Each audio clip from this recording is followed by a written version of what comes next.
Di video kali ini, kita akan mengulas tentang gimana sih caranya untuk mendapatkan monetisasi konten di Facebook. Khususnya buat teman-teman yang konten di Facebook profesional ya. So, silakan ditonton video ini sampai selesai dan semoga informasinya bermanfaat. Oke, beberapa hari belakangan ini beranda Facebook aku itu dipenuhi dengan postingan-postingan yang istilahnya orang-orang nih pada bilang atau pada nge-spill ya, screenshotan dashboard mereka berkaitan dengan mendapatkan monetisasi konten yang menjadi incaran banyak creator di Facebook profesional. Pertanyaannya, kenapa banyak diincar? Karena monetisasi konten ini adalah monetisasi yang menyanggupi penghasilan para creator ya, berupa dolar, itu yang berasal dari foto, postingan foto gitu, terus yang berasal dari postingan video panjang, dan yang berasal dari postingan video reels. Jadi ngumpul di situ semuanya ya ibaratnya. Nah, itulah aspek yang membuat monetisasi jenis ini sangat menarik. Cuman ada banyak juga creator yang istilahnya nge-spill kalau katanya penghasilan dari monetisasi konten itu tidak lebih tinggi atau tidak lebih fantastis daripada penghasilan ketika monetisasi reels, in-stream, dan juga bonus itu dipisah. Ngerti nggak maksudnya? Jadi gini, kan sebelum ada fitur monetisasi konten ini, ya fitur-fitur seperti iklan in-stream, iklan di reels, bonus itu kan dipisah ya.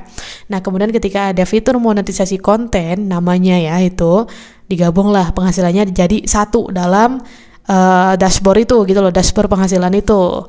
Nah cuman katanya ketika digabungkan nih penghasilannya dari ketiga cabang tadi ya, itu jadi makin kecil katanya, atau makin seret ya ketimbang yang sebelumnya dipisah-pisah. Tapi saya nggak tahu nih teman-teman yang udah mendapatkan monetisasi tersebut kira-kira mengalaminya gimana? Apakah mengalami fenomena serupa dengan yang dialami oleh kebanyakan creator tersebut ya, yang katanya mendapatkan penghasilan monetisasi konten lebih rendah atau tidak? Silakan di spill.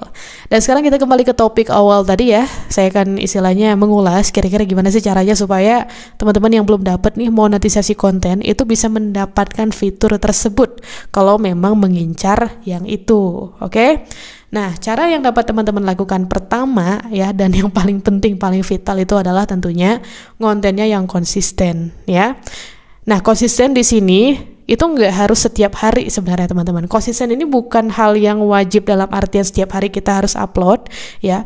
Ya dia tuh lebih bersifat opsional dalam artian teman-teman upload atau rutin up konten sekali seminggu pun itu juga disebut konsisten, atau 2 hari sekali pun itu juga konsisten, 3 hari sekali pun itu juga konsisten ya, apalagi setiap hari itu ya juga disebut konsisten gitu. Nah prinsipnya sekarang adalah gimana teman-teman mengatur strategi konten itu. Kalau misalnya teman-teman itu nggak bisa setiap hari upload konten ya apapun itu, entah itu reels, video panjang, atau foto misalnya, maka pikirkan cara teman-teman upload misalnya seminggu sekali satu video panjang misalnya ya, dan cuman itu satu-satunya konten teman-teman nih, posisinya misalnya ya, ini contoh doang. Usahakan satu video itu maksimal ya, editingnya misalnya atau isi di dalam kontennya itu dimaksimalkan betul supaya dia bisa mengcover ya jumlah views misalnya, atau jumlah interaksi atau jumlah engagement dari keseluruhan kalau misalnya teman-teman upload setiap hari dalam 1 minggu satu konten misalnya. Ngerti nggak sama simulasinya? Secara sederhananya itu kayak gini ya teman-teman. Aku nih misalnya ya, aku nggak punya waktu nih istilahnya untuk bisa upload video panjang setiap hari, tapi aku pengen mendapatkan penghasilan yang besar dari Facebook. Nah, oleh karena itu aku harus bikin satu konten dan aku upload cukup 1 minggu sekali aja, tapi di konten yang satu itu tuh ya, yang cuma satu, harus benar-benar maksimal aku kerahkan isi kepala aku gitu loh, dan kreasiku gitu ya, supaya nanti videonya itu bisa nilainya atau value-nya itu sama dengan satu konten yang diupload setiap hari ya. Nah, begitu cara berpikirnya teman-teman. Jadi istilahnya di sini kalau kita berbicara konsisten, yang selama ini mungkin teman-teman cerna itu adalah upload setiap hari.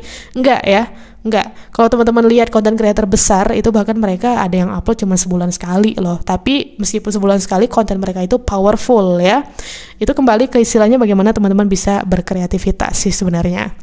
Nah, untuk informasi yang saya sampaikan ini atau pemahaman yang saya berikan ini, silakan dicerna sebijak mungkin ya, jangan ditelan mentah-mentah. Silakan teman-teman istilahnya olah gitu di dalam kepalanya. Yang saya maksud itu seperti apa tepatnya ya. Jangan asal dimakan aja gitu, oke? Nah, itu adalah hal pertama yang dapat teman-teman lakukan kalau misalnya ingin mendapatkan fitur monetisasi konten, oke?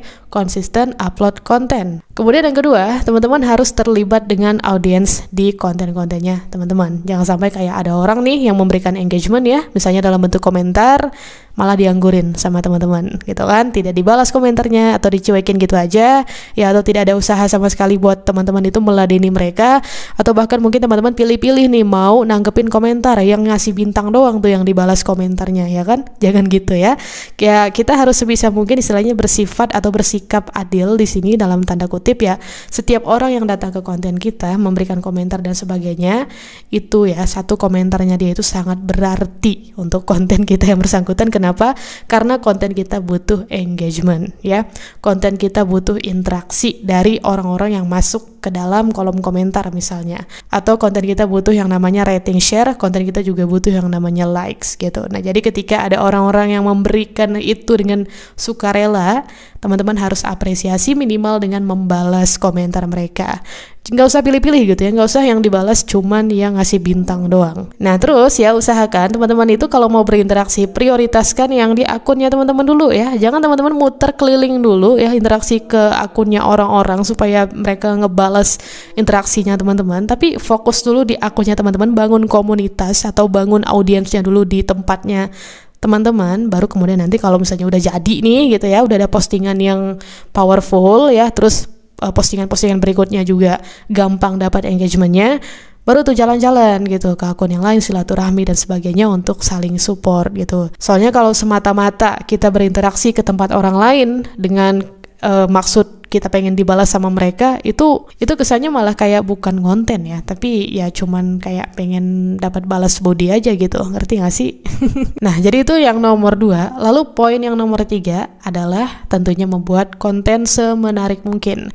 Nah, hal yang saya pelajari di Facebook saat ini ya, per 2025 ini, kayaknya hook dan hashtag itu udah mulai nggak relevan lagi dengan algoritmanya Facebook ya, kemungkinannya begitu. Kenapa? Karena beberapa kali aku itu memasang hook yang istilahnya powerful ya menurut aku, dan memang beberapa waktu sebelumnya itu bekerja banget, tapi per 2025 ini kayak nggak ada hasilnya gitu, maksudnya kayak melempem gitu loh. Ada sih yang mampir gitu kan, cuman nggak sebanyak sebelum-sebelumnya. Begitupun dengan penggunaan hashtag ya, yang ngerasanya ini udah kayak kurang relevan lagi. Jadi mungkin teman-teman bisa tidak begitu memprioritaskan hashtag dan hook ya, alihkan fokusnya itu, kalau hook alihkan ke isi kontennya atau bobot kontennya itu tentang apa gitu. Sementara kalau hashtag itu alihkan fokusnya ke caption ya, jadi captionnya yang dimaksimalin gitu loh, informasi apa yang disampaikan dalam konten yang kita post, dan informasinya itu harus relevan ya, jangan captionnya apa, postingannya apa, atau fotonya atau videonya apa gitu kan. Nah, sekarang kita berkaitan dengan isi ya, isi yang paling menentukan gitu, isi konten yang paling menentukan saat ini, kira-kira audiens itu mau berinteraksi dengan konten kita atau enggak sih?